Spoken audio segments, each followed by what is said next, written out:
recording this? The math, I think, was probably like my weakest point. But the conceptual actually was pretty nice. That's good. Yes, yeah. For me, the math is like tripping me up, but the conceptual stuff is making a lot of sense. Well, it's good that the conceptual is making sense because the math just like is difficult math. So at least the math, like the more you do it, you'll get used to it. I feel like the conceptual part is definitely like the harder part to understand. I feel like is it the Arrhenius equation in particular that's like the K equals AE to the negative EA over RT? Is that what's causing you the most trouble out of everything? I think I'm not entirely sure. Because when I was doing it, like I would get an answer that's one of the choices, but it wasn't the right answer. So I think I was either like skipping a step or like there was just something I missed. I don't know. Okay. All right, so let's go through it because most of the answer choices that I made, like they would have been pretty easy things to fix because I tried to like some of them I didn't like convert all of the units or like would use the wrong R and stuff like that. Where if you did get one of the answer choices, it probably is just a small mistake that you made and not like a huge mistake, which is good because it's probably like got you. All right. So let me pull it up. Okay, so this first one here is a rate constant or for a reaction is measured as a function of temperature. And it's a plot of natural log versus 1 over temperature. And the plot is linear and it has a slope of negative 1.01 times 10 to the times 10 to the 4th Kelvin. And from here you had to calculate the activation energy. How did you feel about this? Did you have an idea of how to go about this, or was this like completely brand new? No, I think I knew how to do this. I think once I knew like so at first I had to look at the plot of L and K, and once I saw that, I was like, oh, it's the Arrhenius equation, sort of. Yeah. So like I tried to look up the formula, and then it kind of made sense. Okay, that's good. Yeah, so it's actually once you like know what you have to do, it's not a very challenging calculation, at least. So the idea here is that your Arrhenius plots are, you like have the linearized equation here, right? So this is your linearized equation of the Arrhenius equation. You have natural log of K equals negative EA over R times 1 over T plus natural log of A. And so if you were to like write this in y equals mx plus b form, the idea here is that your y is your natural log of K, which tells you here it's your y on your plot as well. And then your x is your 1 over temperature. And so your negative EA over R is your slope, and your natural log of A is your y-intercept. And so in order to calculate your activation energy, all you have to do is set the slope equal to negative EA over R. And the R that you're using here is the 8.314. All of the R for like all of the stuff that you're doing is always 8.314 because activation energy is measured in joules. And so this constant considers joules. So if you got some of the answer choices, I don't remember which ones, you might have used the wrong R value. You might have used like 0.08 206, I think that is the constant. That's the one you use for like gas laws and stuff. You're using the one for thermodynamics because you want it in joules.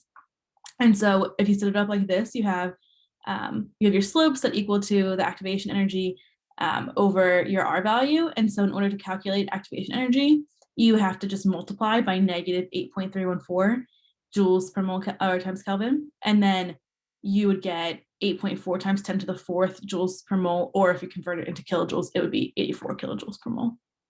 Are there any questions about how to calculate that or how I did that or anything at all? Question. It's like, I don't know, because I'm still kind of like getting to it. Where does the T go, the temperature? Like, I know that it to use the R constant, but does the temperature cancel out? So for this one, because your temperature is like your X value, it's okay. So if you got like an if you graph something and it was just like a normal y times x equation here, your slope would just be like y equals your equation would be y equals mx plus b, and your slope would just be m. And so your x is like your x value. So each of the values that x is gonna, or each of like your values is like the slope with consideration to x, you know what I mean? And so when you're not kind of ignoring temperature, your temperature is your x value, so it's not factored into the equation. Does that make sense? Yes. Thank you so much. That's a good question. I think that I like did the same problem with my study group, and they had like a lot of people were super confused about that too. So that's a good question because like it's kind of weird to think about your y's and your x's in terms of like natural log of k and 1/t instead of y and x. Okay. Are there any other questions about that problem?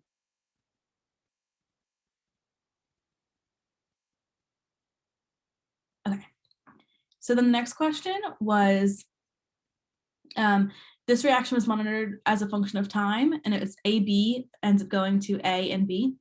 And says a plot of A over B versus time yields a straight line with a slope of 0.055 meters to the negative first, second to the negative first. What is the order of the reaction and what is the value of the rate constant? So I think that most of you got this one correct, or at least the order of the reaction correct. So there are two different ways that you can determine the order of this reaction. Does anyone remember what one of them might be?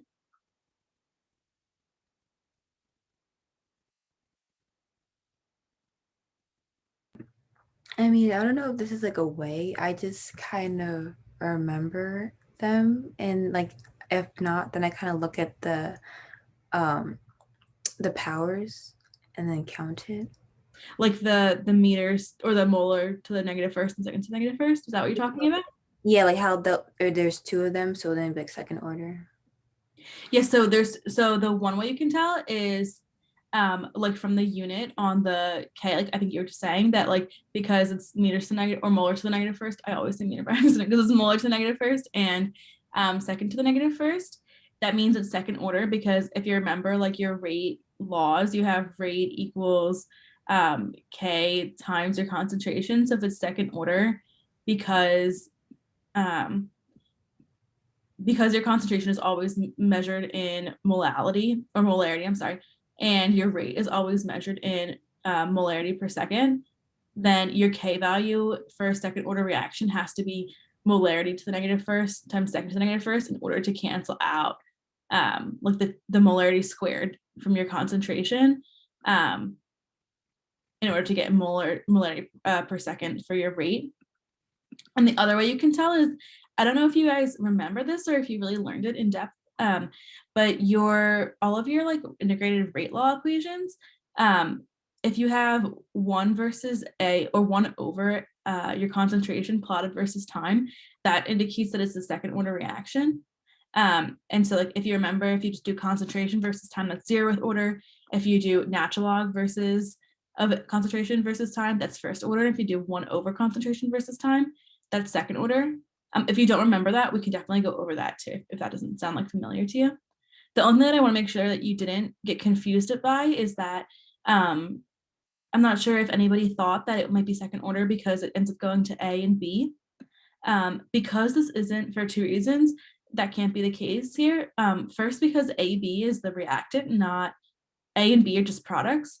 And second, because AB, or because the AB goes to A plus B, isn't like, that's not our mechanism. We don't know that it's a slow step, so we can't write the entire rate law from this equation. So are there any questions about knowing that it's second order from that?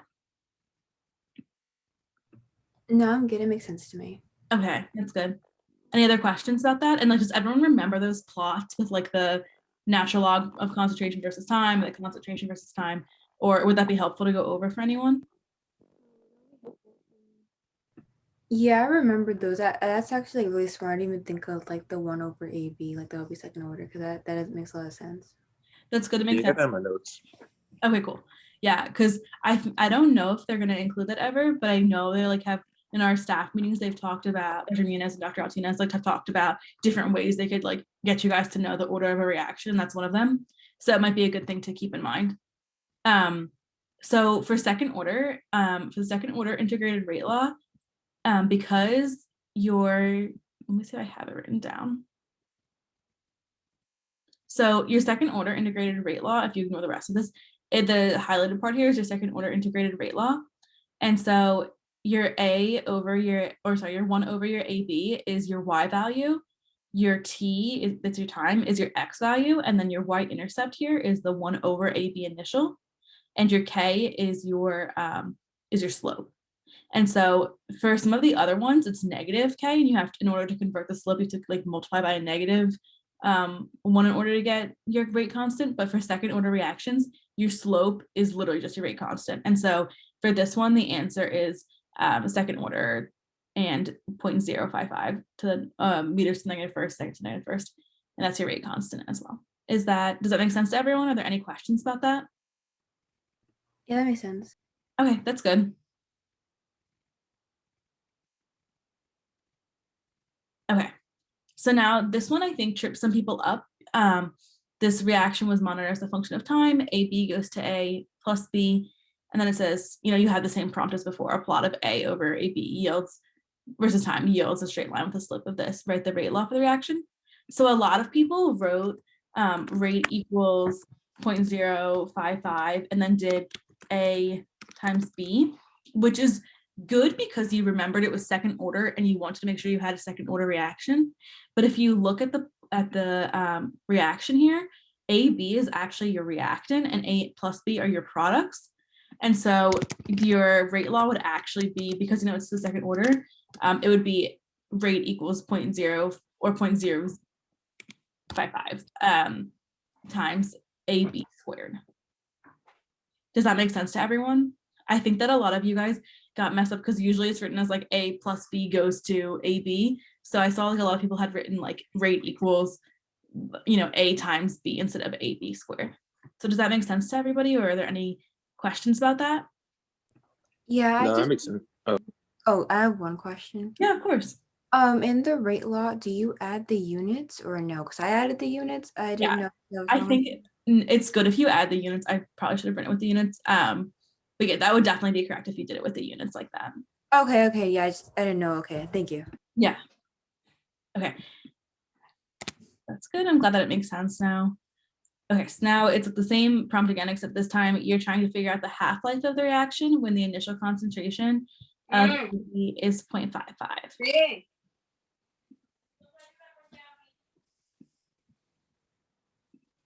So, okay, for this one, you have, so to figure out the half-life of the equation here. And so your half-life equation for a second order reaction is T1/2 equals 1 over K times AB initial. So you already got your K from an earlier problem, and you already have your initial concentration from your just from the problem. And so all you have to do is just do T1/2 equals 1 over 0.055 times 0.55. And then, so if you just, so 0.05 times 0.55 is 0.03. So if you got 0.03 as your answer, you just forgot to do 1 divided by. And so once you do 1 divided by, you'll get 33 seconds. And so your half-life is 33 seconds. Are there any questions about this one? That makes sense. Okay, that's good. Makes sense. Anybody else have any questions or anything?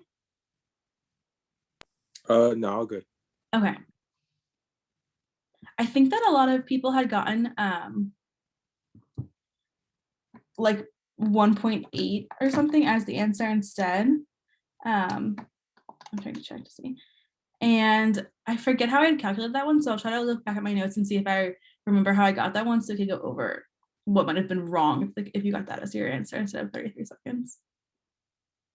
Okay, so now the next one is the reaction was monitored as a function of time, and you had a plot of A over B. It's like the same thing again, but now you have, if the initial concentration of AB is 0.25 and the reaction initially contains no products, what is the concentration of A after 75 seconds? So this one is like definitely, I think this might have been the hardest problem on the entire mock exam. And so the first thing that you do to get started, does anyone have any ideas of like what equation you would use for this one?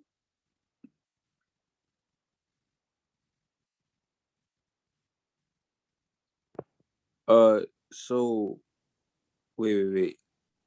No, wait, I forgot. Hold up. Yeah, I forgot. My fault. Does anyone else have any ideas what equation you would use? Or you don't have to know the actual equation, but like if you know like what it's called. For this one, do you use the second order integrated rate law or no? Yeah, exactly. That's what you use. Yeah, that's what I was gonna say. Yeah, okay, perfect. So you do your second order integrated rate law. So if you remember, your second order integrated rate law is this one right here. It's the 1 over a b equals kt plus 1 over a b initial. And so you're trying to figure out if the initial concentration is you have your initial concentration, but you're trying to figure out the concentration is of A after 75 seconds. And so you can first find the concentration of AB after 75 seconds.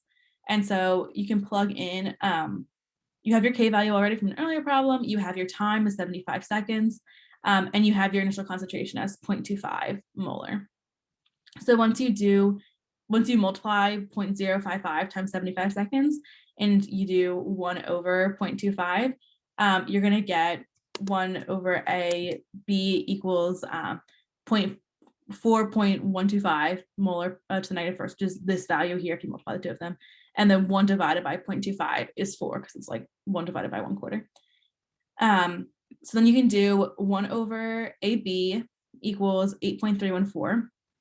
And so if you got 8.314 as your answer here, you first forgot to do 1 over 1 divided by, because 1 divided by AB equals 8.314, or sorry, 8.13. So in order to get your AB concentration, you have to do 1 divided by 8.13. And so your concentration is 0.123 molar of AB. And then this is where I think it gets hard. The problem actually asks for the concentration of one of the products after the concentrate or after 75 seconds. So if you got 0.123, you got the concentration of AB after 75 seconds, not the concentration of A after 75 seconds. So in order to get your concentration of A after 75 seconds, the first thing you can do is determine like what the change in your concentration of AB was, like how much AB was consumed. And so when you do that, you get your concentration as 0.127 molar. And so because the coefficients in front of all of these are just 1, after 75 seconds, you're going to have produced 0.127 molar, because you used up 0.127 molar of AB. Does that make sense, or are there any questions about that? I know it's kind of confusing. I'm confused. You're confused? Yeah. Okay, so if you had, like, if the you 0.123 makes sense just after that. Okay. So if you like had like, if you like just kind of took it away from integrated rate laws for a second, and you had an equation that went from AB and it formed A and it formed B. And that could be like any equation. It could be like CCl breaks apart into C and Cl. Mm-hmm. So if you had this reaction, and this is so you had AB here, and then you had A, and then you had B. So if you started 0 seconds, and let's say you have 5 moles of AB, but at this 0 seconds, you have 0 A and you have 0 B. If you use up 3 moles of AB, how many moles of AB are you going to have left if 3 moles of AB react? 2. Yeah. But then how many moles of A are you going to have? If 3 moles of AB reacted and produced A plus B, how many moles of A are you going to have? It's just going to stay 0? It wouldn't stay 0, right? Because 3 of the moles of AB just reacted. So 3 of the moles of AB, they went through the reaction to make A plus B. So how many moles of A would that form? Can it be a negative? No, it'll be a positive number. So you have, so 3 moles of something reacted. You have, let's say you have 3 moles of, let's say it's like carbon chlorine, it's like CCl. If you have 3 moles of CCl and it's going to react, and when it reacts, it's going to create 1 mole of C and 1 mole of Cl.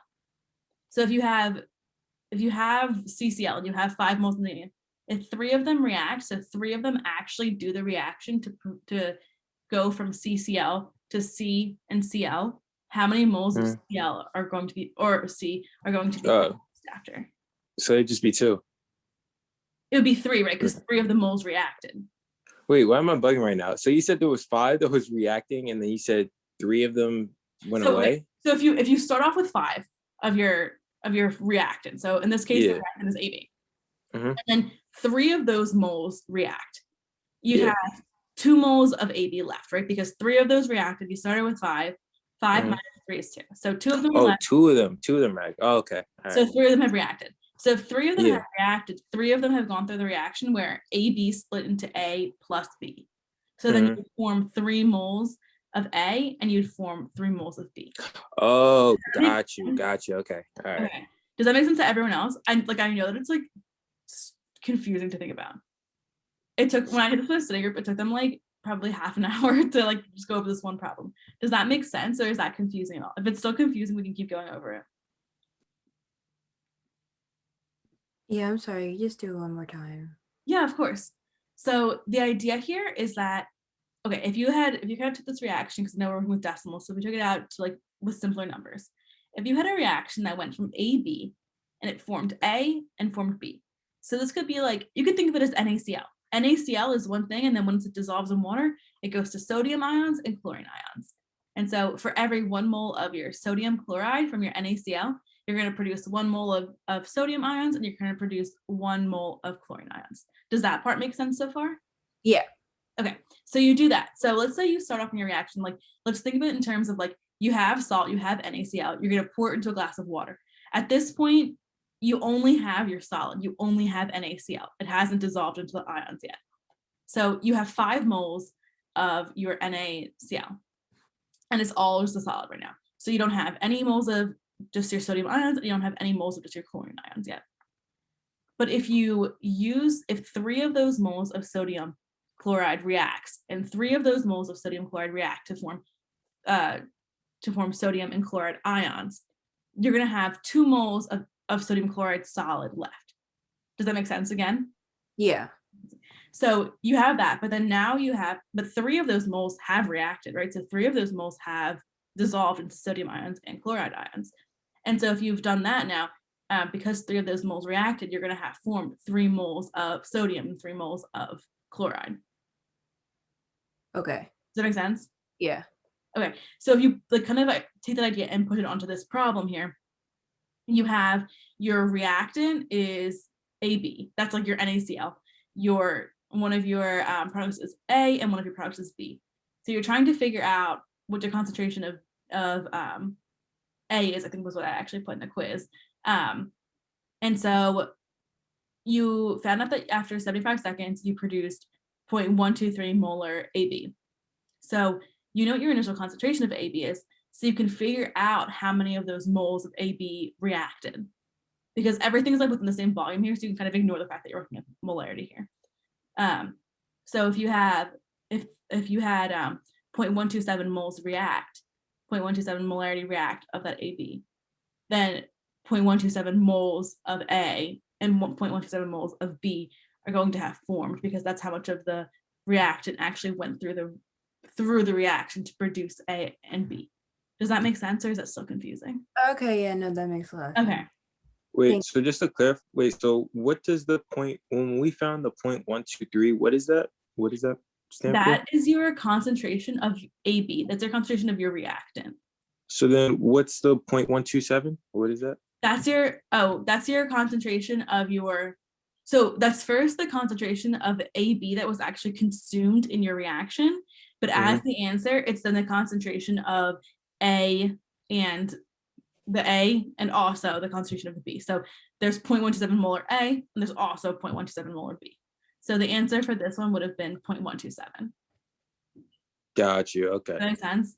I know. And I would have liked if they would have kept it the first part where it was just 8.13. That would have been, or 0.123. That would have been great. Yeah. But, all right. Yeah. I think that would have been the hardest one on the entire quiz. Are there any questions about that one? I know that one's like very confusing. Wait, can you actually go back to the work on that? Yeah. So I can like screenshot. Of course. And I'm gonna upload the solutions right after we go over too, if you want to just wait too. All right, thank you. Mhm. All right, I got it. Okay, sounds good. Okay, so now the next one here is, okay, you have the temperature increases from 20 degrees Celsius to 35 degrees Celsius, and it triples the rate constant for a reaction. So you're trying to figure out what the activation barrier is of this reaction. So first, does anyone remember what equation we can use for this?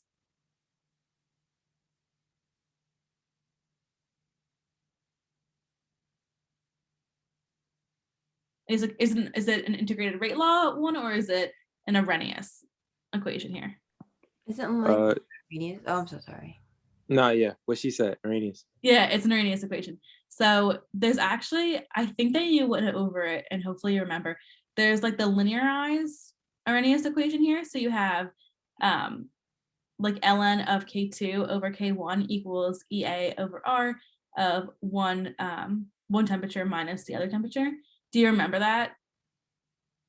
Did you guys go over that? Yeah. Okay. So you have this, it's like a 2-point equation, so you can figure out your ratio of your rate constants with your temperatures. But before we plug into this equation, what conversion do we have to do?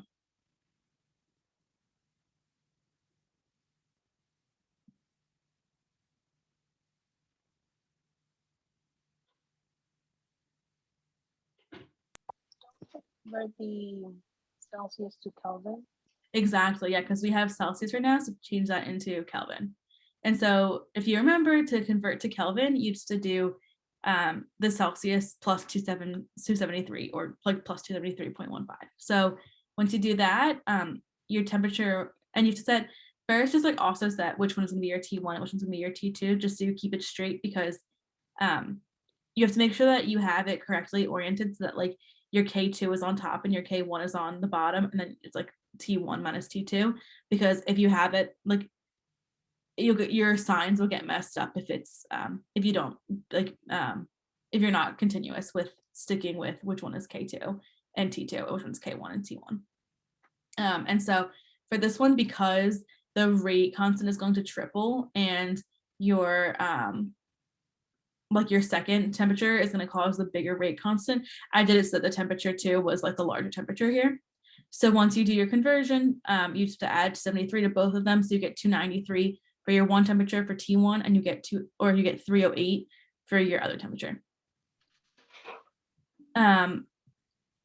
Did you guys know what to do for this right here for the natural log of K2 over K1 when it's the triple the rate constant, or was that confusing? Like you felt like you didn't have enough information to solve the problem? That was confusing. Okay. Anybody else? Did you guys know how to handle it, or was that confusing? Yeah, this whole problem was confusing. I literally just guessed and kept going. I didn't know what to do. Okay, yeah, no, it's so, this is like all so new to you guys. It's nice that you guys are like starting to do it now, because your exam isn't for a few more weeks, so hopefully it helps.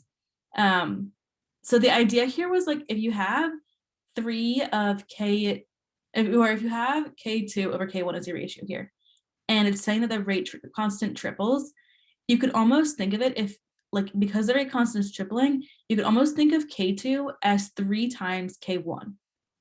So if you had 3 times K1 over, if you had 3 times K1 over K1 divided by K1, your K1s end up canceling out, and all that's left is 3. So then you just have natural log of 3 equals this equation. Does that make sense, or is that confusing at all? No, that actually makes a lot of sense. Okay. Yeah, it does. Okay, good. So this one again, like how I talked about before, how your rate constant is always at 8.314. You're going to do 8.314 again, and that's in joules, so your activation energy is going to be in joules, so it'll be a big number here. And then once you do 1 divided by 293.15, the only thing that I would recommend is, like, even though you might want to plug everything in at once in your calculator, it's probably easiest to like do it one at a time, because with order of operations, it can like get messed up with because you're working with fractions and stuff. So if you do 1 over 293.15 minus 1 divided by 308, then you should get 1.66 times 10 to the negative 4th. And then your unit on that would be Kelvin to the negative 1st, because you're dividing by Kelvin. So once you have this, does anyone have any ideas for what we would do to keep solving for activation energy? So like what our next mathematical step would be? Do you just like Uh, subtract the values in the parentheses?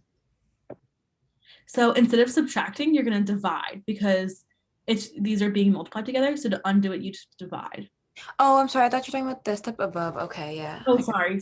Yeah. So if you subtract and you do the division, then you get 1.66, and then you divide that 1.66. So you would divide. You would have natural log of 3, which is just a number. It's just kind of like natural log is just a function. So it's just natural log of 3 is just a number divided by 1.66 times 10 to the negative 4th.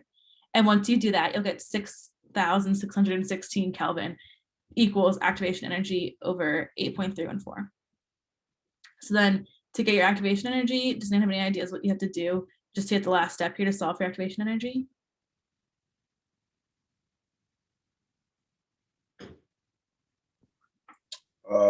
You gotta just multiply Exactly. 8.314. Yeah. Yeah, exactly. You just multiply 8.314, and when you do that, you're going to get 5.5 times 10 to the 4th joules per mole, or 55 kilojoules per mole. Are there any questions about that? I know that this was like another one of the hard math problems. A lot of the Arrhenius equations are hard. Any questions about that one? Or do you want to go through the math over again or anything? I don't think it's as bad once you figure out what the triples the rate constant is. Yeah, I agree. Honestly, yeah, that like messed me up. Okay, yeah. So I think that I don't know if he already has done it or if he's going to be doing it soon in recitation. But Dr. Munoz had done like a similar problem like that with like the triple the rate constant or like double the rate constant. So I think it's a good thing to keep in mind in case you get like one like that on the exam or on a quiz. Okay, any other questions about that one before we move on? Okay, so the next question was the rate constant of a reaction at 32 degrees Celsius is 0.055 seconds to the negative first. If the frequency factor is 1.2 times 10 to the 13th seconds to negative first, what is the activation barrier? So did anyone have any thoughts on which equation you would use?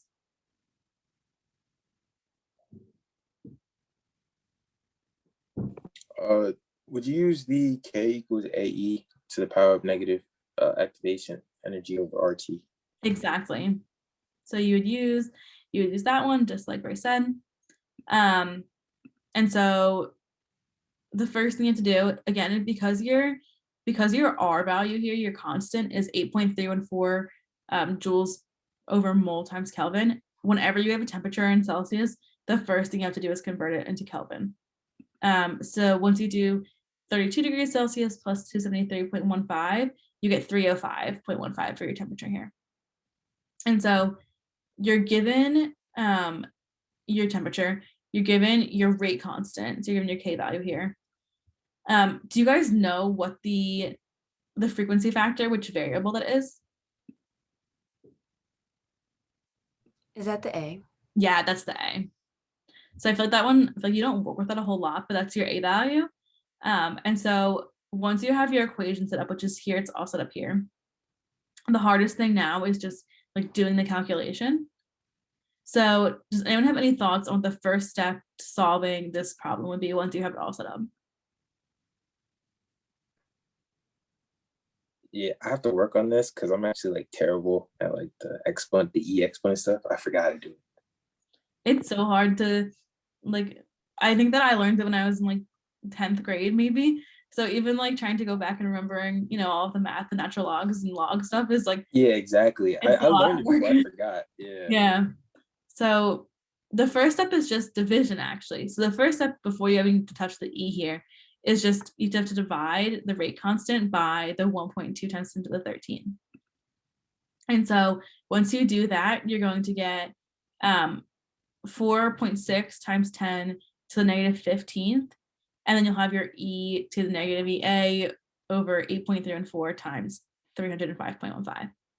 So does anyone remember how you would get this exponent down? Like like what the next step would be, how you would get the, how you could undo this E value? You take the natural log. Exactly. So you do the natural log of both sides here. And so when you do the natural log, what happens is that this whole thing comes down. So your negative EA of R over R times T comes down, and then it's just natural log of 4.6 times 10 to the negative 15 equals EA over, and then this value, this 2537, is 8.314 times 305.15. So once you have this, all you have to do is multiply by 2,537 and get rid of the negative signs, multiply by -1. And then your activation energy is 84,000 joules per mole, or 84 kilojoules per mole. Are there any questions about that one?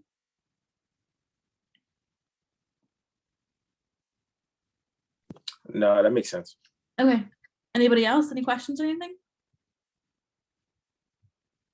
No, I'm just trying to do over because like I'm looking at my work and I kind of got like the same numbers, but like I got 68 as the final answer instead of 84. So I'm just trying to like check my work, but it makes sense. Okay. Yeah, and if you figure out what you did wrong and like you have, or like you can't figure it out, we can do it together. We can like actually do the calculation. But let me know. So for the next one, a decomposition reaction has a half-life that does not depend on initial concentration of the reactant. What is the order of the reaction? I think that you guys got this mostly correct. The solution is first order, because if you remember, your half-life reaction or half-life equation is T1/2 equals natural log of 2 over K. And so initial concentration is not even like in the half-life equation. So like for 0th order and for second order, when you look at the half-life equations, the initial concentration is like a factor in that, but in first order, it doesn't even matter. Are there any questions about that?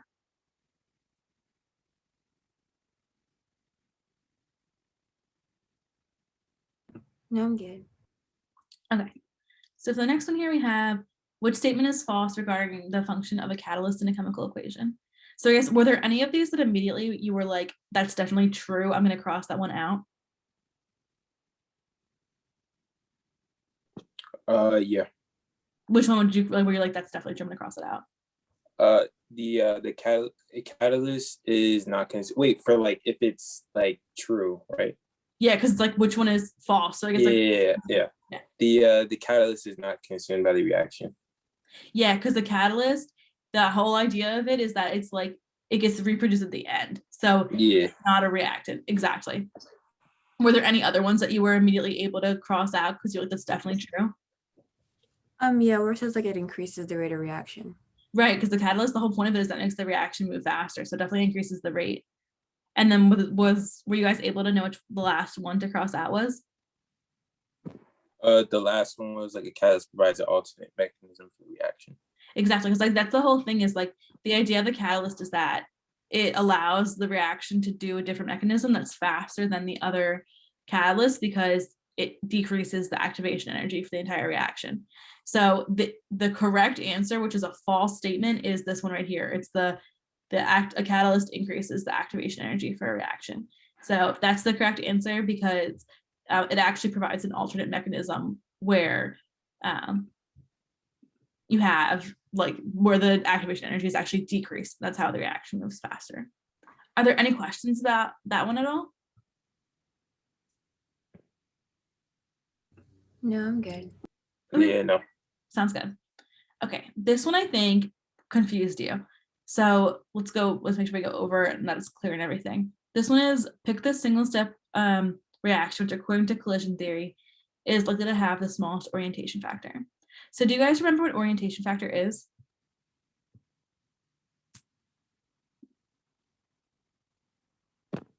Orientation factor is like how well it can like collide with molecules can collide with each other. Exactly. So it's like a value, it's a value from 0 to 1, and it's like how easy it is for the reactions to collide in such a way that can actually produce your product. And so like, for example, so a large orientation factor means that it's really easy for the reaction to happen. So if you picked H plus H yields H2, you might have, maybe you understood it, but I think that maybe you got confused and thought that like, oh, this is a really easy reaction to happen. So this is the smallest orientation factor, was actually the opposite, where like this was a really large orientation factor because H plus H can like collide in any way and create H2 because like they're just one atom. And because each of these reactions is different, they do not have the same orientation factor. So the actual answer to this one is H2 plus H2C equals CH2 yields 2CH3. That's the correct answer here. And the reason for that is because you have the double bond in your like CH, if you're in your H2C CH2. So if you remember from, I think it was like chapter 5 or something from the last unit, from last semester, when you had that like pi bond, it becomes like your molecule really can't move a whole lot. So if you remember, like if you have a single bond, you like, can still have some rotation and stuff around the single bond, but when you have a double bond, it's like really stuck in place there. That's the idea here, where like you have this molecule and it's like super stuck in place. So like the molecule is like, it can't bend in this like middle area at all. And the H2 has to collide in a way so that it's able to create CH3 on either, or like two CH3s and break this double bond. So it's actually really hard for this reaction to occur, which makes it have a really small orientation factor. Does that make sense, or is that confusing at all?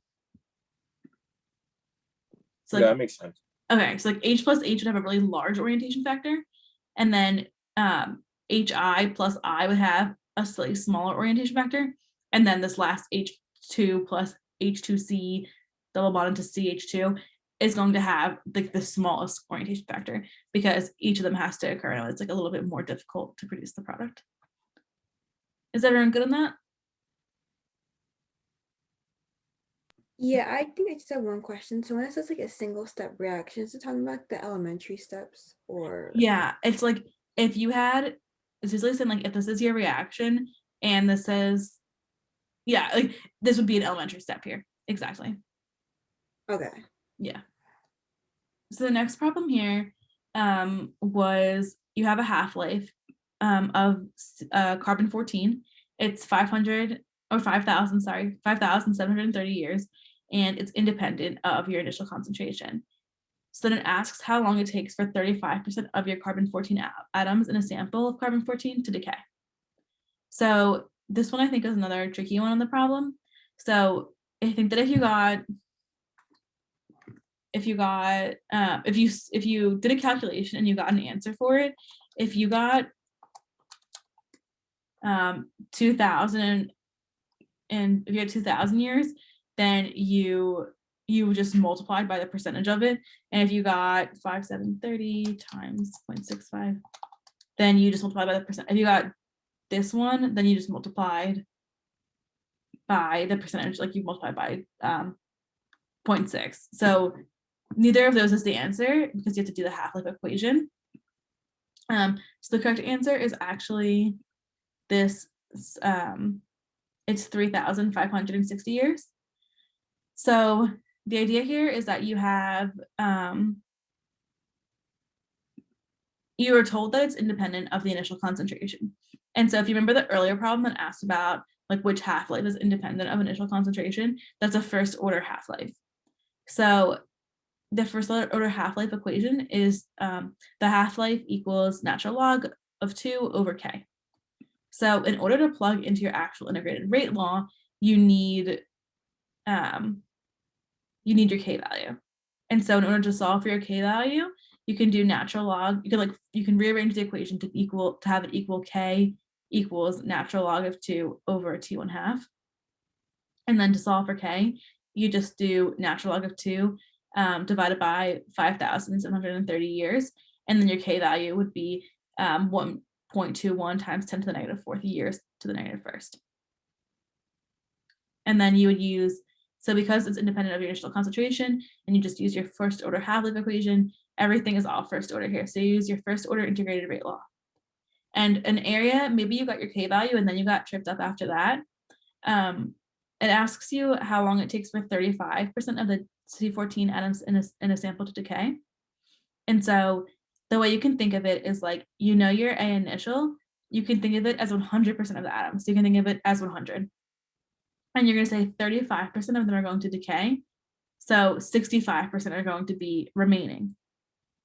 And so you could set your natural log of A initial. You could set your A initial to 100, and you could set your A at a certain time to T. Does that, or sorry, not to T. You could set your A at T to 65 because 65% would be remaining, and you set your initial to 100, like 100%. Does that make sense? That might have been like a spot that tripped you guys up. Does that make sense so far, or is that confusing at all? Processing it. Okay. I got up to the 1.21 times 10 to negative 4 part, but then after that, I like screwed up. So yeah, that's good. Okay, so if you got to that part, I thought that might have been the part that like started to get confusing, because the first time that I did this whole problem, I did like the 100 for initial, but I forgot that it was 35% of them are reacting. So I had like put 35 in here instead of 65. So it's hard to keep track of everything. But you have, how long does it take 35% of the C14 atoms to decay? So you would do 100 because you start off with 100, 35 of them are reacting, and so you have 65 of them left. And so if you plug it into your equation here, you have natural log of 65 equals negative 1.21 times 10 to the negative fourth, your negative first is your K value, times your time, and your time is what you're trying to solve for, plus natural log of 100, which is like your 100%, your initial concentration. Mm. So like, when do you do, because I think I did like 35 like divided by like 100 to make up for the 35%, and then I put that as the initial, something like that. So okay, so you had like a good idea there, I think. So I guess the easiest way to think about it is you could have done it either to have like 1 here instead of 100 or 100, because it's like you're starting off with like the entire amount. So you wouldn't want to start off with like 35% as like your initial amount, because your initial is like when you have all of it. Mm-hmm. So then, and then you could have 65 instead of like, you have to use the 35 to like almost work backwards, because you want to figure out how much of it is remaining, because it's all within the concentration of like your integrated rate law is like all with the reactant. So you want to figure out how much of the reactant is remaining. So you do 100% minus 35% equals 65%. So Got you. Yeah. So now you have. Oh, I see what I did. Oh, all right. Yeah, got it. Okay.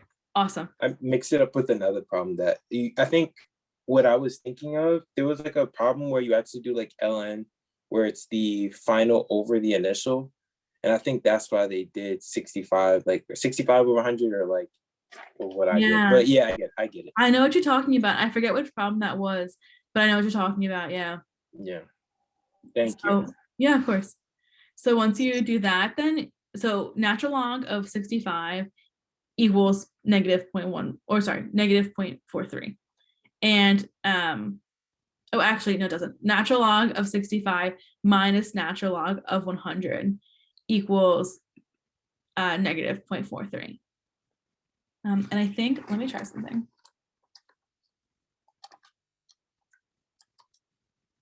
So Bryce, what you might have been talking about and what you might have like been thinking of is that another way that you could write this equation out, instead of having it be like natural log like this, is that you could also have it written like this, where it was your natural log of AT divided by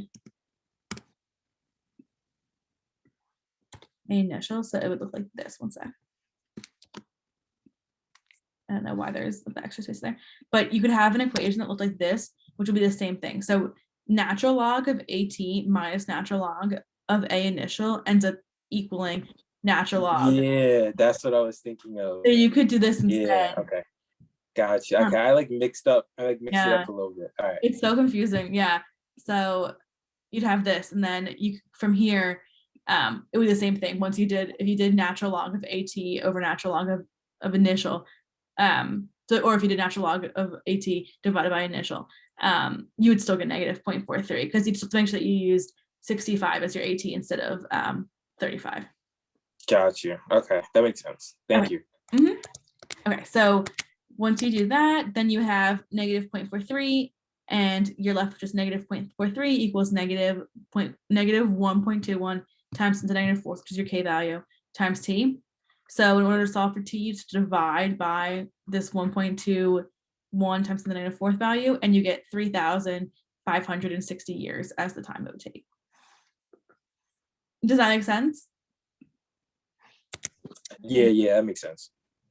To everyone else, are there any questions or anything? No, I think I'm good. Okay, sounds good. So this next one was, oh, and I guess like something else quick. If you ever get a problem like this and you're like maybe confused or like you just don't know what to do, if you're able to think of it as like, okay, more than half-life, like it's not asking for how long it takes for like more than half of the reaction to pass, so the value has to be less than 5,730. It would like let you cross out at least one answer here, probably more than that on an exam, which might be like a good thing to keep in mind too. So a reaction is a rate constant of 0.0117 at 400 degrees Kelvin and 0.689 at 450 degrees Kelvin. What is the activation barrier for this reaction? So did you remember which equation you could use to solve this?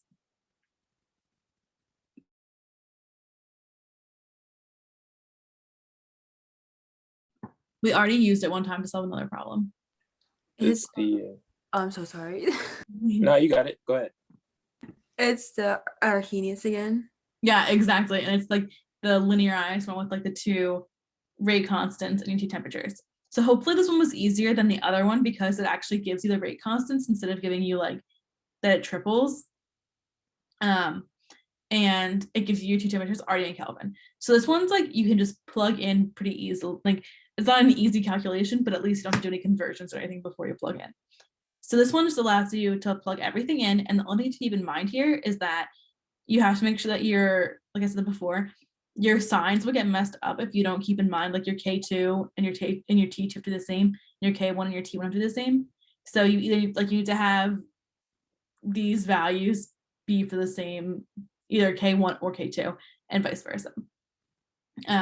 So if you got like a negative answer, if you got one of the negative answers, that's probably where you messed up.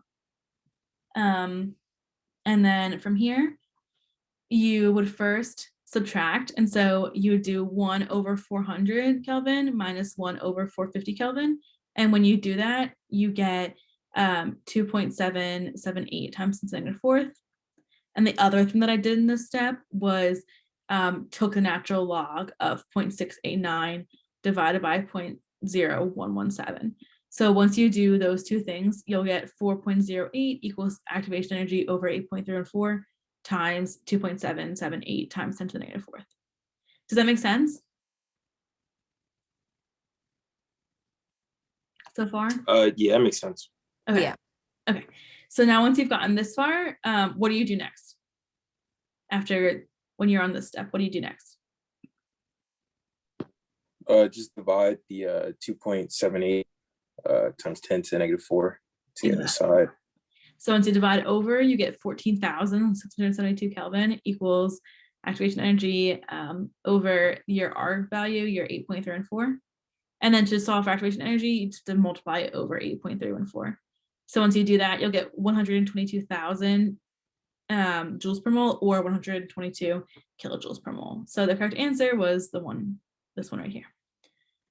Any questions about that at all? I just noticed in that formula, you don't have a negative in it, and I have a negative in mine, and I realized it shouldn't be there. So there's two different equations. Let me look it up. There's two different ways you can write it based on how you have your temperatures arranged. So let me Google it. You can either have it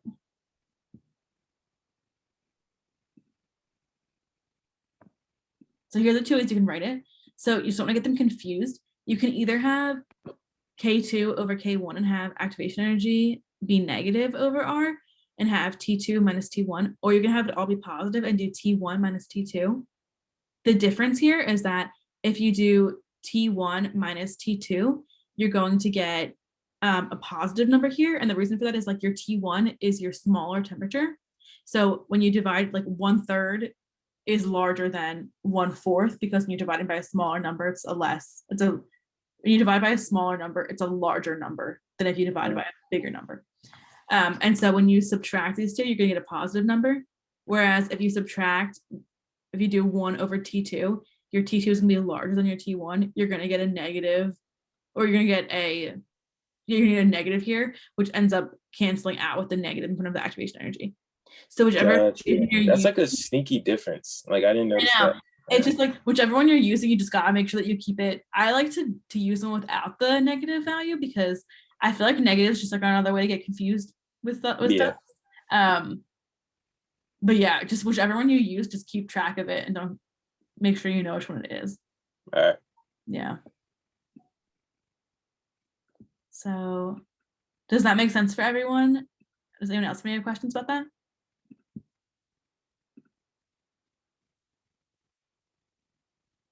Okay. This next one is, consider this 3-step mechanism for a reaction. You have Cl2 going to 2Cl, and then you have Cl plus CHCl3 yields HCl plus CCl3, and then finally your last step is Cl plus CCl3 yields CCl4. And you're told that your slow is your second step here. So I think that most of you got this one correct. So I'll just kind of go through it. The idea here is that, I guess, do you remember what an intermediate is? Can anyone tell me what an intermediate is? Those are like the ions that get used up, right? Yeah, they're the ones that like end up getting canceled out in your equation, because they end up being either produced and then consumed, or consumed and then produced. And so they don't appear, even if they might appear in your mechanism, they don't appear in your final reaction, your final overall reaction. And so in this case, for example, you have to look through everything. So you see, okay, you have Cl2 here, but you don't have Cl2 appear on either of the other sides. So Cl2 is just a reactant, but Cl, just plain Cl, ends up, there's two of them over here. They end up canceling out because there's one of them over here and one of them over here. And then you have CCl3 is produced here, but it ends up being used up here. So it won't appear in the net reaction. So your two intermediates are CCl3 and Cl, these two. And I think that most of you got that correct. Are there any questions about that?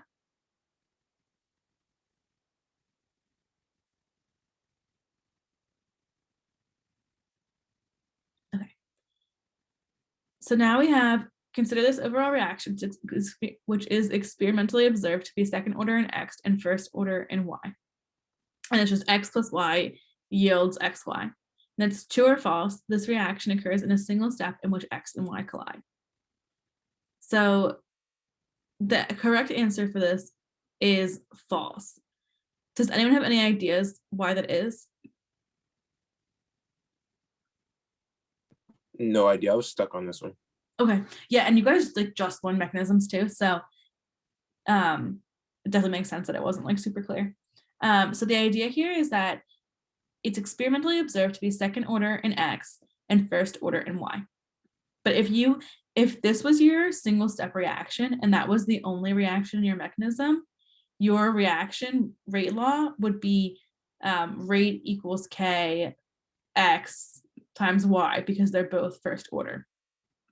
In this, like neither of them has a coefficient. So your rate would be K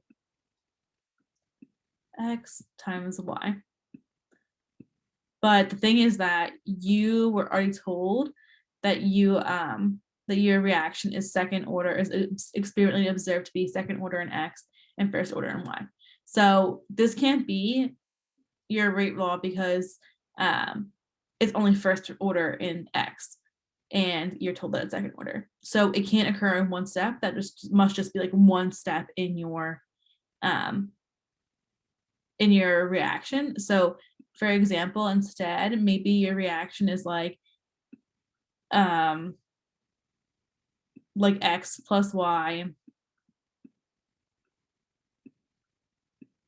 yields like, I don't know, xx, and then xx plus x yields xy. And you'd be told like this one is your slow.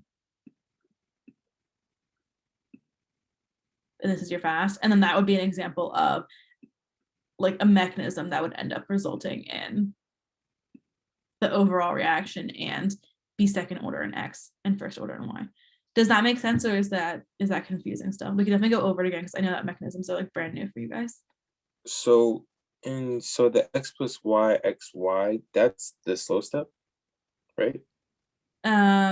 So in the actual problem here, you're just like, it's just asking like, is this possible? This is a single step reaction where like if this was your single step reaction, it would be the only step and it would be your slow step. But that's not possible because it's second order in X. And if this was your overall only reaction, it would only be first order in X. No, isn't there like a certain thing? This might be a little off, but like there's certain times where like you can use the stoichiometry to determine the order for the steps, but you can't use it for like a regular like reaction that doesn't have any steps. So isn't it like that? So this doesn't have any other, it only has one step. So then you can't use stoichiometry to find out, right?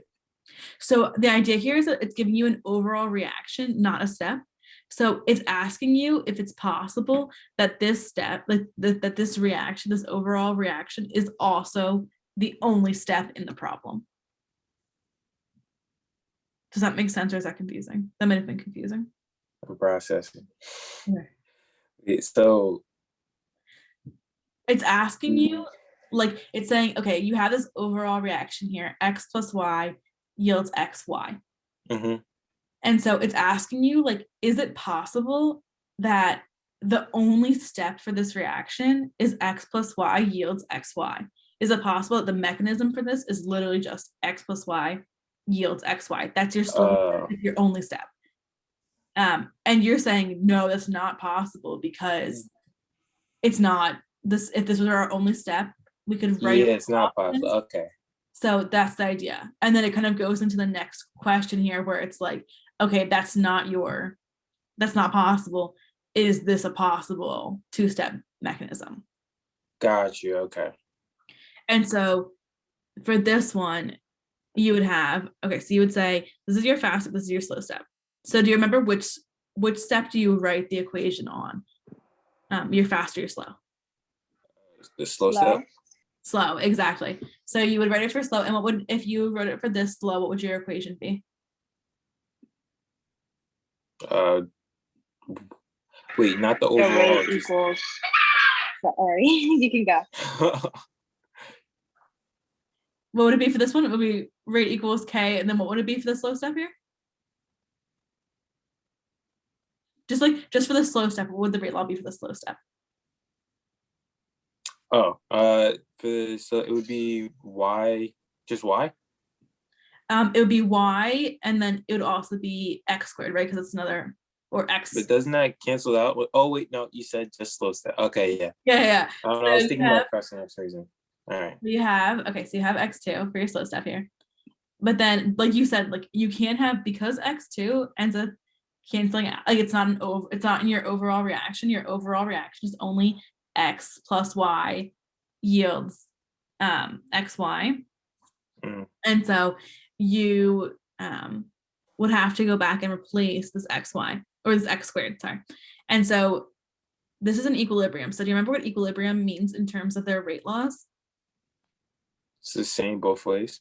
It's the same both ways. Forward and reverse. Exactly. So they're going to be equal to each other. So your rate for your forward reaction for this one would be, what would the rate for your forward reaction for your fast step be? X2. Yeah, exactly. X squared.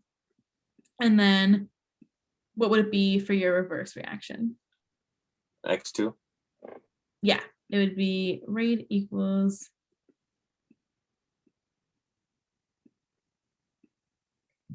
K X2. So does that make sense for your rates of your forward and reverse? Is that everyone good so far? Okay, so then you have, because just like Bryce said, they're in equilibrium. So you're gonna have, and when they're in equilibrium, your rates are the same. So your two rate laws, there it's rate equals K times X squared or rate times K X2. And so these are actually set equal to each other because the rates are the same. So when you set them equal to each other, you'd have K X squared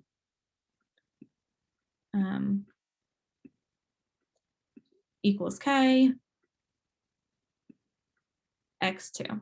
And then once you do that, in order to, like, you want to be able to replace X2 in this equation here. So in order to do that, you can like go backwards and get it into terms of X, because X is going to be in your overall equation is a reactant. And so when you do that, all you have to do is just divide the K's over, and then you'd have X squared equals, and it would actually be like K2 or K1 divided by K2, but it doesn't matter in this case. You can just do it as K's. So you just do K equals X squared. And then because now you have this, you can plug, you have X2 in this equation, you can plug X squared into this equation here. So then you'd have rate equals K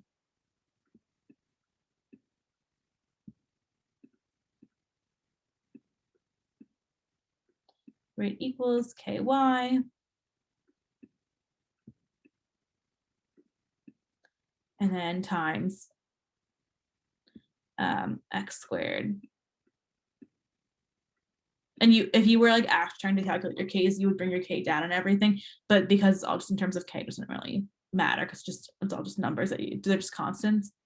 So your overall rate would end up being rate equals K times Y times X squared, which matches your observed, because you're experimentally observed to be second order in X, which it is, and first order in Y. So this two-step mechanism is valid, yes. Does that make sense to everyone? Are there any questions? So when you do that, they use the fast reaction, the fast equilibrium to do that, right? Yeah. So yeah. What do you need the slow? What did you need the slow step for? You don't need it for anything for this? Well, your slow step is how you got like your initial reaction rate law. So your slow step is the one that you write the rate law for your entire equation based off of. But then because it has X2, because it has one element that doesn't appear in the overall reaction, you have to replace it using using the fast equilibrium step. So the slow step is what you write your rate law based on. And then if you have something that doesn't appear in your overall reaction in your slow step equation, you'd have to go back and write it for your, you have to go back. So you don't want, because you're not supposed to have the intermediates in it. So you're supposed to replace it using the fast equilibrium. Okay, that makes sense. Okay. All right. Yeah. And does it make sense why you have to go back and use the fast, and like why you don't want to have your equilibrium, or why you don't want to have your intermediates in your rate law, or does that not really make sense to you? Well, the intermediates don't have like anything to do with the reaction, so you don't want it in there, right? Yeah, like so the idea behind it, and I think it's probably hard right now because they don't let you guys take, do they not let you take chem lab while you're in chem? We're taking it right now. I mean, it's online. But... Yeah. So the idea is like, if you were to do this in person, you can like actually time a reaction. So like I've seen them, we did it in high school in my like AP Chem class, where like you would have different concentrations, and then like you can actually time it to like go along with music and stuff when like the reaction will happen. So like if a reaction happens where like it changes color or something like that, you can like time it like that.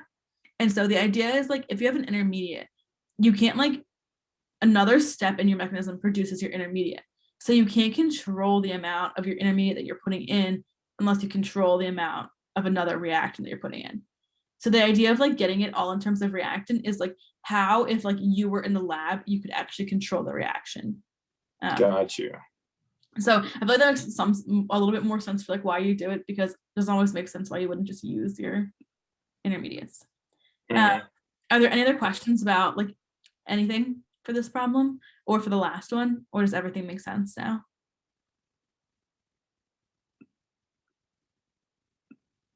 Makes sense.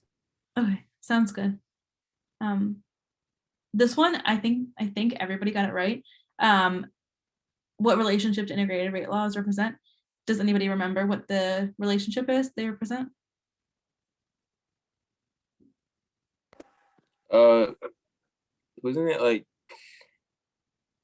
concentration versus time? Exactly. Yeah. Yeah, because all of your reactions, they're like concentration of A equals K times time plus initial concentration of time, or times rate constant times time plus initial concentration. All of them are just showing you the relationship between concentration and time. Some of these other ones, like rate constant versus temperature, that's your Arrhenius equation, not your integrated rate law equation. And then based on that, I just kind of like changed up which two were paired together based on. So, but I think that almost everyone got that one right, if not everyone. Okay, so now we have this next one, indicate the order of reaction that's consistent with each observation. So the half-life of the reaction gets shorter as the initial concentration is increased. Does anyone have any thoughts on which order that is?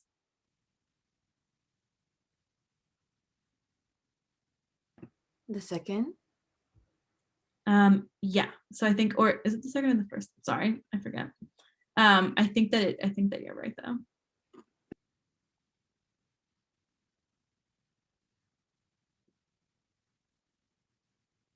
Yeah, you're totally right. It's the second one, because this one is because if you have your integrated rate law equation for your half-life.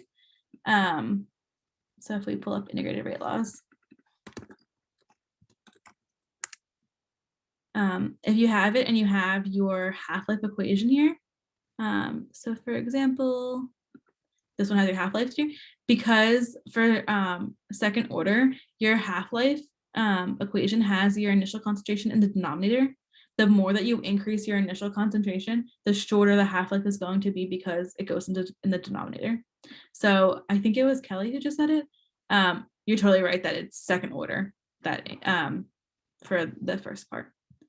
And then for the second one, a plot of natural log of the concentration of reaction versus time yields a straight line. Does anyone know which order this is?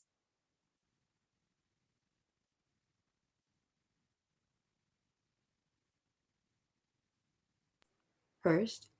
Yeah, perfect. It's first, right? Because it's like how we had talked about before, that the second order in the plot was like the 1 over the concentration. For first order, it's your natural log.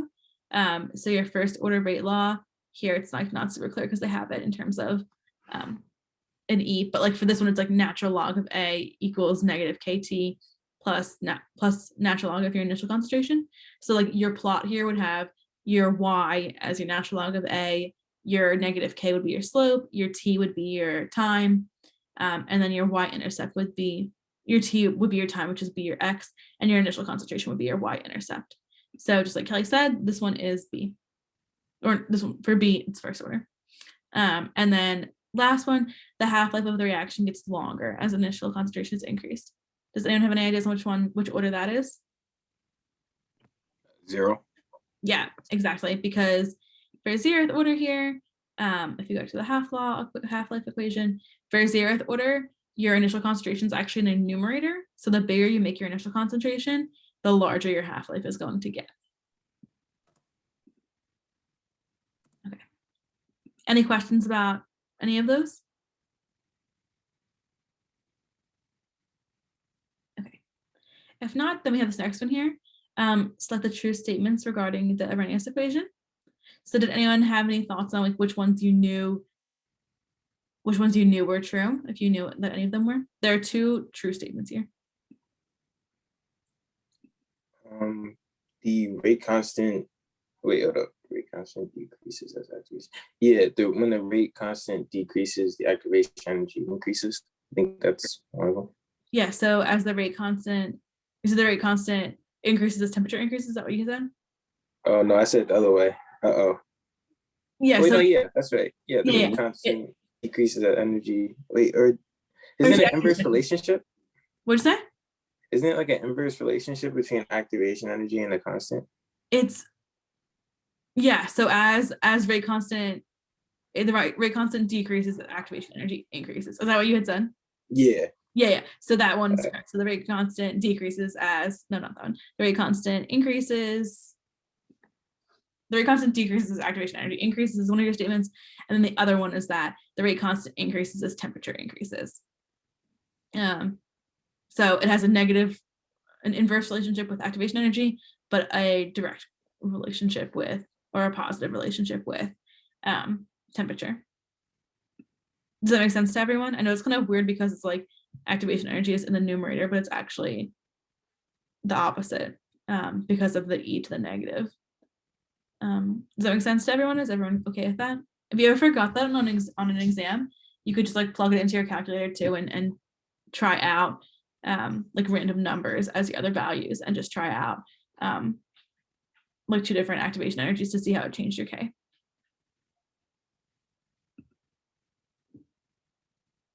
This one, I'm pretty sure everybody got this one correct. What are the units of your rate constant K for a first order reaction? It's seconds to the negative first. And just in case you don't remember or you guessed or anything, you have your, so I guess first let's have it. So you have rate equals, for a first order reaction, rate equals K times A. And your rate is always measured in molarity per second. But your A is always measured in molarity. So in order to get molarity per seconds as your rate value unit, you'd have to have K equals seconds to the negative first in order to balance out your molarity here from your A. So the answer to that one is seconds to the negative first. Any questions about that one?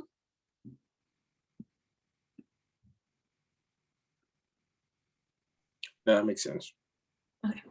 So now we have, for the same reaction at a constant temperature, what will the value of activation energy catalyzed minus activation energy uncatalyzed be? So I guess first, does a catalyst change the activation energy of a reaction? Yep. And how does it change it? Does it make it higher or lower? Does it increase Lower. Yeah, so it decreases it. So if it's the same reaction, it's going to decrease it. So it's going to be a smaller number minus a larger number.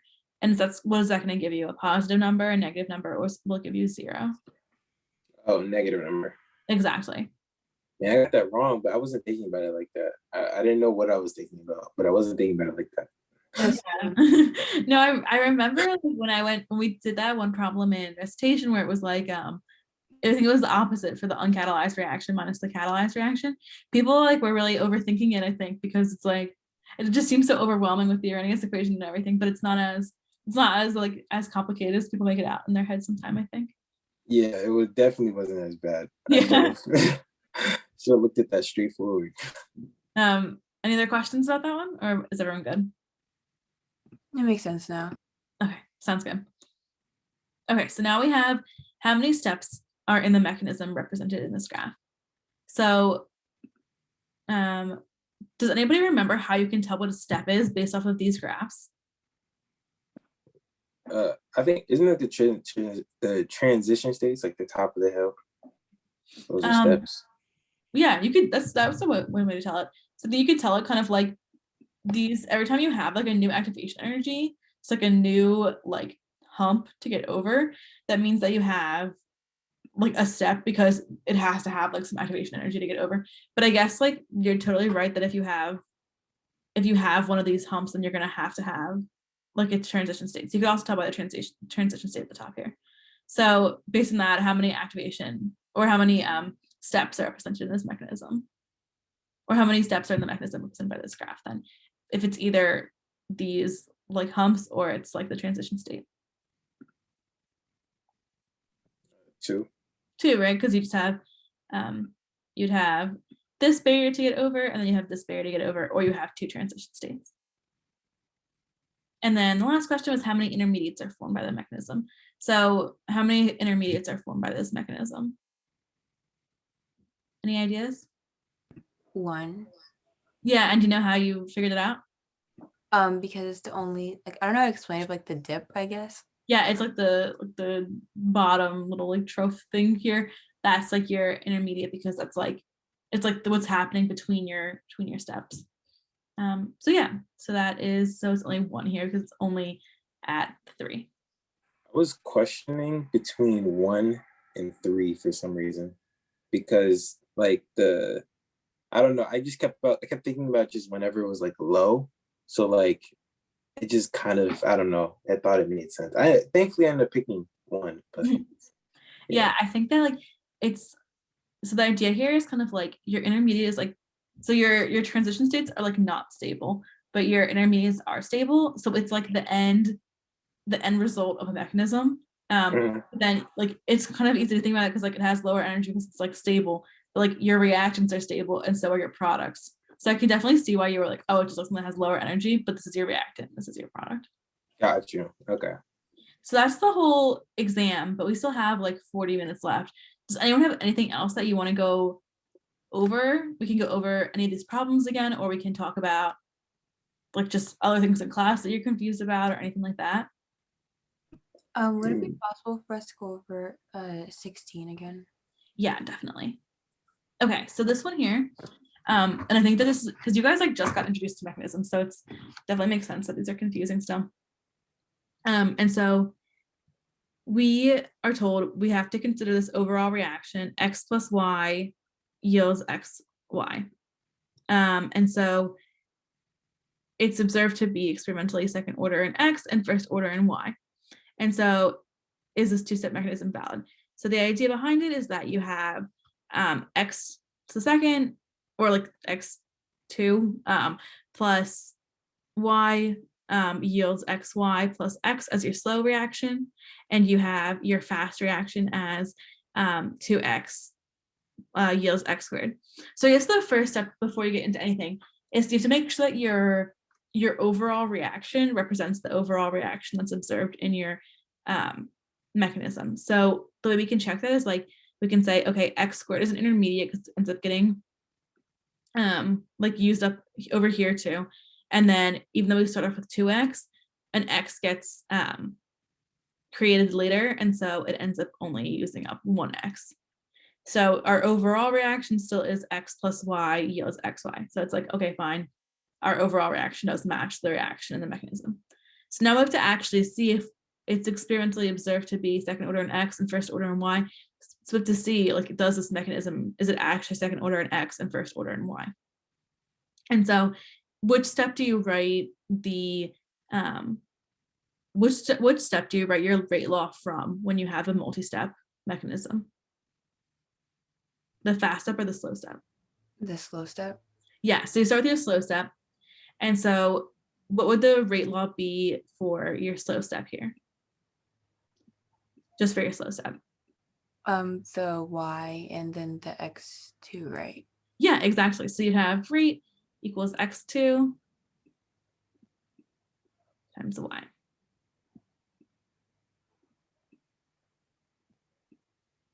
But we like this isn't our final answer because we can't have the intermediate in our overall rate law. Right. So we have x2. So now we have to like go back and figure out how we can substitute in and get it in terms of and get like x2 in terms of x, because x is actually a reactant. So we have our fast equilibrium step up here. So being in equilibrium means that our rates of our forward reaction and the rates of our reverse reactions are the same. Like I think that Bryce said earlier too. So we know that we can write the reactions for our forward reaction and for our backwards reaction. We can set them equal to one another in order to get x2 in terms of x to substitute into the final equation.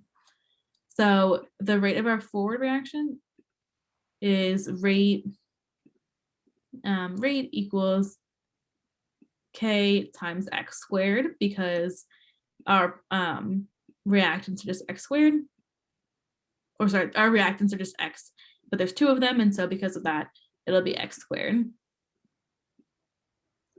And then our backwards reaction is going to be rate equals k x2.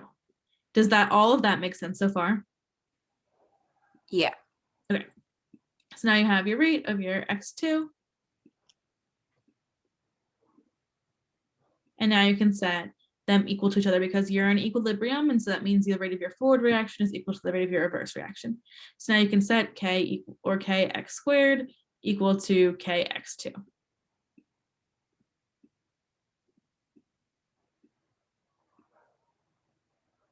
So if you actually had real numbers for k and it was like asking you like what your value of k would be, you'd have to divide your like k over and get a new value for k. But because we're just working in terms of k right now, we can just be like, okay, we divided k1 by k2, but you could just combine them into 1k because it's just a constant.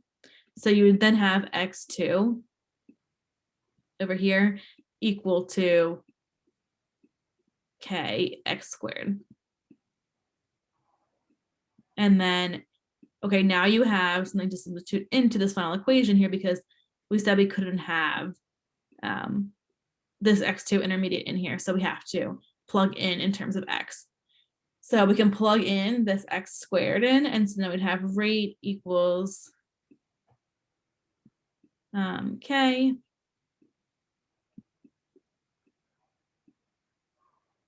x squared from the other reaction that we just like did the equation for. So rate equals x squared, so substitute in for x2, and then you still keep the y because all you're doing is substituting in for the x2. So then times the y, and then you have a reaction that is second order in x and first order in y, which is what it was observed to be. It's observed to be second order in x and first order in y. Does that make sense now? Yeah, that makes a lot of sense now. Thank you. Definitely. Anything else you guys want to go over, or is there anything else in class that you want to go over, or anything like that? So I have like one more question. So like when a question says when it's 35% of the 35% of it reacts, that means that like there would be 100. It starts off at 100 as the initial, and then the 35 would be what like what's left, correct? Like the final. So it's saying, okay, so it could be written two ways. So it could say like, how long does it take for 35% of the C14 atoms in a sample to decay? And then you'd say, okay, that means that like 35% is reacting, so 65% is left. But if you're gonna have it as like 35 would go into your equation, you would have how long does it take for 35% of the samples to remain? So like only 35% would remain. Then you would have your reaction as like natural log of 35 equals you'd have it like, where is it? Instead of having, here it is, instead of having 65 here, if it said remain, you'd have 35 here, which is I think in the recitation problem, I think that's how it was written instead of like this. So that might be where you're coming from. Wait, let me think of it. So how much remains? So the 60, so when you put like the 65, that's how much remains. So that's how much. Yeah, because you're always going to do it because it's always in terms of A. And so it's your initial concentration of A, which we have as like our 100. That seems like it makes sense. Yeah. But then you want to have like your A at a certain time that's like still left, like how much of your reactant is remaining. So you all have it in terms of like what's remaining. Yeah. So in this case, because 35% is decaying, you'd have 65% remaining. Okay. Oh, and then if you're trying to wait, so when would you use 35? If it said how long does it take for only 35% of the sample, or how long does it take for only 35% of the C14 atoms in a sample of C14 to like, or like for only that much to remain. I think that's how Dr. Muniz had worded it in the other problem that maybe you're getting confused about. I think he had remain instead of decay here. That's the remaining part is weird because isn't the 35% what's going? You know what I'm saying? It is. Yeah, it is. So like here, because it's remain, or because it's decaying, like you'd have 65 in, and you would just do it like this. If you had how long does it take for 35% of the C14 atoms in a C14 sample to for only that much to remain, your reaction and like everything would change because this will be 35 instead. So you would get a different number and everything. Yeah, 35. Oh, It okay. would I be see what you're different saying. problems. Yeah. Yeah, okay, gotcha. Are there any other questions? They're really good questions, I think.